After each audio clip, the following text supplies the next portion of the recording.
Continue procurando. Você é devagar, quase parando. Me dá esse controle. Está muito depressa. Como vai saber por onde passa? Deixa comigo. Olá, pessoal! Sejam bem-vindos ao nosso programa Saúde Animal. Hoje vamos falar sobre o Seneca vírus. Venham conosco para aprender tudo relacionado a esse vírus.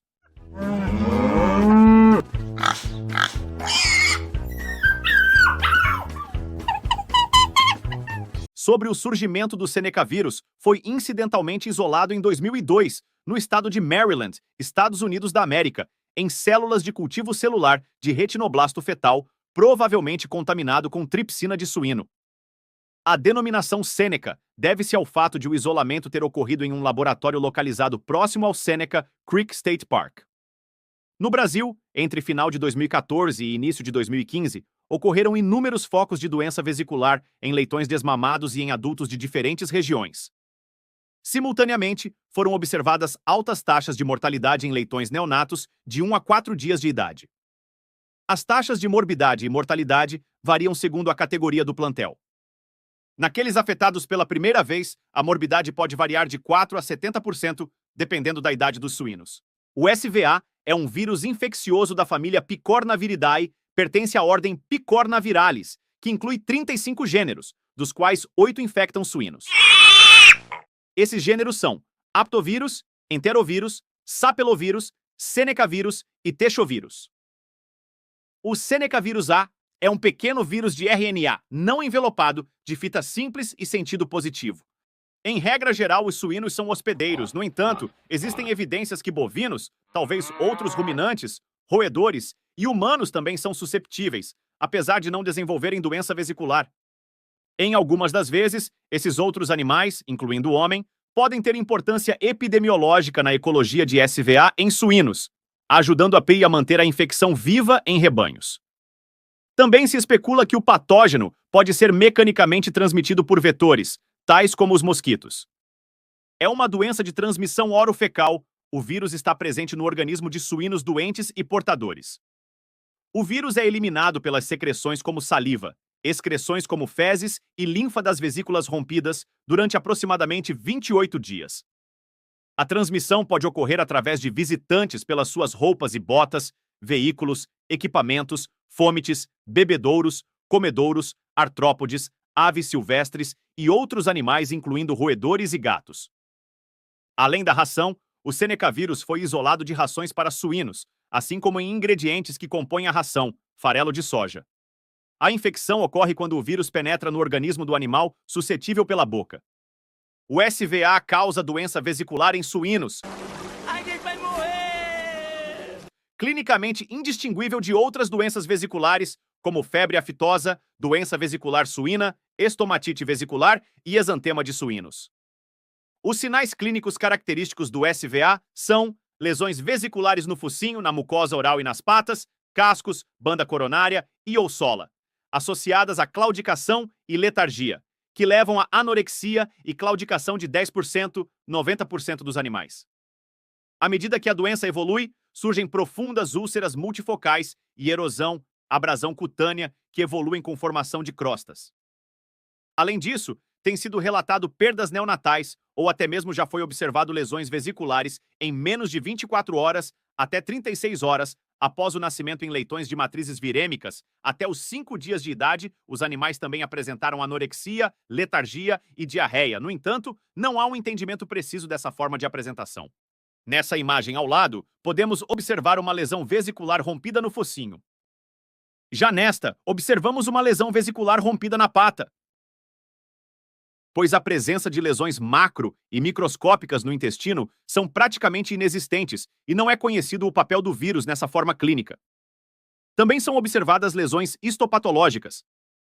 As alterações microscópicas descritas em suínos experimentalmente infectados estão restritas às tonsilas, baço e linfonodos, que consistem desde leve a moderada hiperplasia de tecido linfóide, atelectasia multifocal moderada e ocasional congestão difusa, com acúmulo perivascular multifocal de linfócitos, células plasmáticas e macrófagos nos pulmões. Nesta imagem, observamos úlceras na epiderme e recobertas por fina crosta serocelular e acantose de tecido adjacente. Já nesta imagem é evidenciado úlceras na epiderme, recobertas por numerosos neutrófilos viáveis e degenerados, misturado com macrófagos e neutrófilos. Formação de vesículas em estágio inicial da doença. Vesículas no focinho íntegra, rompida e com crostas. Úlceras rompidas na coroa do casco.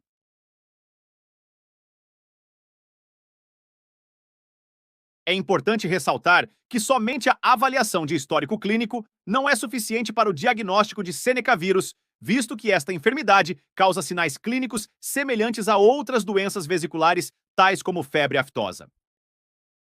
O diagnóstico para o Seneca vírus pode ser obtido por meio de diferentes testes, sendo eles sorológicos, moleculares, imunohistoquímicos e/ou hibridização in situ.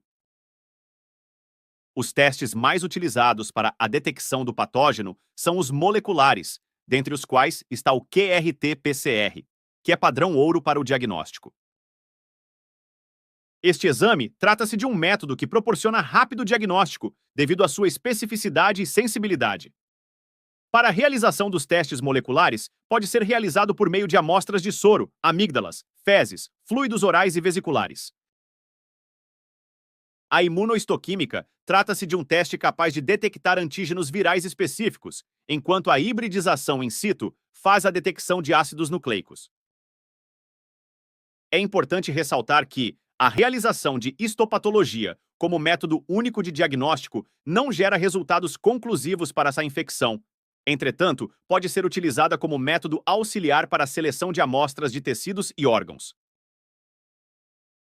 Dentre os métodos que detectam anticorpos para a infecção de Seneca vírus, existem testes indiretos, competitivos, ensaio imunoenzimático, imunofluorescência indireta e teste de vírus neutralização. O teste imunoenzimático pode detectar anticorpos de variadas espécies e em diferentes estágios da resposta imunológica. Como não há tratamento para os sinais clínicos e nem vacina disponível no mercado, o melhor controle é a prevenção. As medidas de biossegurança são extremamente importantes, por isso é importante estabelecer regras rígidas, como o controle da entrada de veículos, pessoas, animais e alimentos na unidade de produção. A circulação de veículos em volta da granja deve ser limitada em áreas afastadas do alojamento dos animais. Já o transporte deles deve ser feito de preferência com os mesmos veículos. Ao adquirir animais, deve-se optar por granjas livres do agente infeccioso e manter eles em quarentena antes da incorporação ao rebanho. No caso de granjas já infectadas pelo vírus da doença, além das medidas citadas acima, a limpeza e desinfecção rigorosa dos equipamentos e das instalações é essencial, bem como a adoção do sistema All-in, All-out. Recomenda-se o uso de desinfetantes como hidróxido de sódio, carbonato de sódio, ácido cítrico a 0,2%, aldeídos e agentes oxidantes, como o hipoclorito de sódio, entre outros. A higienização das baias ou boxes após a saída dos animais é outra ação preventiva efetiva, pois auxilia na eliminação de qualquer resquício do vírus que possa ter sido deixado pelos animais. Similarmente, a remoção de matéria orgânica das paredes e pisos com detergentes é uma prática aconselhada, pois auxilia na eliminação do vírus que pode estar presente na matéria orgânica. A correta gestão do vazio sanitário é outra estratégia fundamental. Isso permite que qualquer resquício do vírus seja eliminado antes da introdução de novos animais. Por fim, também é necessário o monitoramento periódico do agente infeccioso em amostras biológicas de animais sintomáticos e assintomáticos dos diferentes sítios da unidade de produção. A introdução estratégica de suínos suscetíveis na granja, como animais sentinelas, pode auxiliar no monitoramento da circulação do vírus. Essa prática deve ser realizada com cautela e planejamento, seguindo protocolos rigorosos para evitar a disseminação do vírus. Para leitões, especialmente aqueles com até 1 semana de idade, a ingestão de colostro de qualidade é fundamental para o desenvolvimento de um sistema imunológico robusto capaz de combater o Seneca vírus A e outras doenças. Além disso, a criação de um ambiente adequado, que proporcione conforto e bem-estar aos leitões e às matrizes, contribui para a saúde geral dos animais e reduz o risco de infecções. Controlar a presença de roedores, moscas e animais domésticos.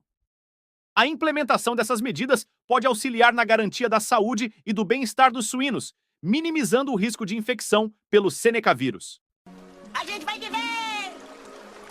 E assim chegamos ao fim da nossa jornada através do mundo de Seneca vírus. E lembrem-se, há sempre um novo episódio sobre saúde animal. Até a próxima. O trabalho foi desenvolvido por Caroline de Fátima Batista, Larissa Ferreira Pinheiro, Maria Vitória Fernandes da Costa, Camille Chimerski da Silva, Felipe Martins Tosi, Manuela Carneiro Albuquerque, Elusa Costa, Tainá de Paula Silva.